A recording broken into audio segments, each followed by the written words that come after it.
તો છોટાઉદેપુરના ક્વાંટ તાલુકાની મેણ નદીમાં પણ ઘોડાપૂર આવ્યું છે।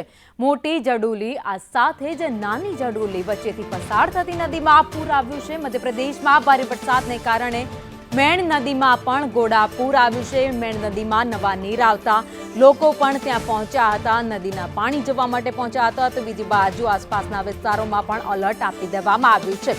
હેરણ નદીની સાથે મેણ નદીમાં પણ વરસાદી પાણી પહોંચ્યા છે। નદી બે કાંઠે વહેતી થઈ ગઈ છે, જેના કારણે એલર્ટ અપાયું છે। તો સાથે જ નદીમાં નવા નીર આવતા આહલાદક નજારા પણ અત્યારે જોવા મળી રહ્યા છે।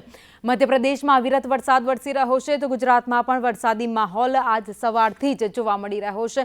અનેક જગ્યાએ વરસાદ હોવાને કારણે જે બફારો હતો તેમાંથી લોકોને રાહત મળી ગઈ છે।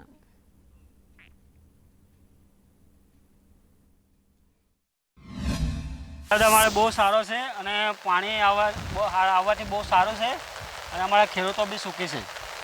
છોટાઉદેપુર જિલ્લાના નસવાડી તાલુકામાં જે રીતે ધોધમાર વરસાદ પડ્યો છે ત્યારે દ્રશ્યો જોઈ રહ્યા છો। હાલ આપણે નસવાડી તાલુકાની જીવાદોરી સમાન આ મેણ નદી છે, જોઈ રહ્યા છો।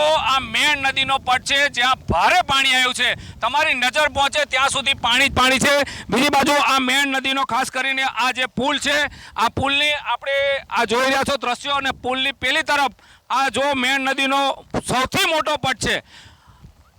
ભારે વરસાદ જે ખાસ કરીને નસવાડી તાલુકાના અને કવાંટ તાલુકામાં, આ બંને તાલુકામાં જે રીતે ધોધમાર વરસાદ પડ્યો છે, જેના લીધે હાલ તો ખાસ કરીને ખેડૂતો કેટલાય દિવસથી વરસાદની રાહ જોઈ રહ્યા હતા, એટલે ખેડૂતોમાં પણ ખુશી છવાય છે। મેણ નદી એ નસવાડી તાલુકાની જીવાદોરી સમાન નદી છે।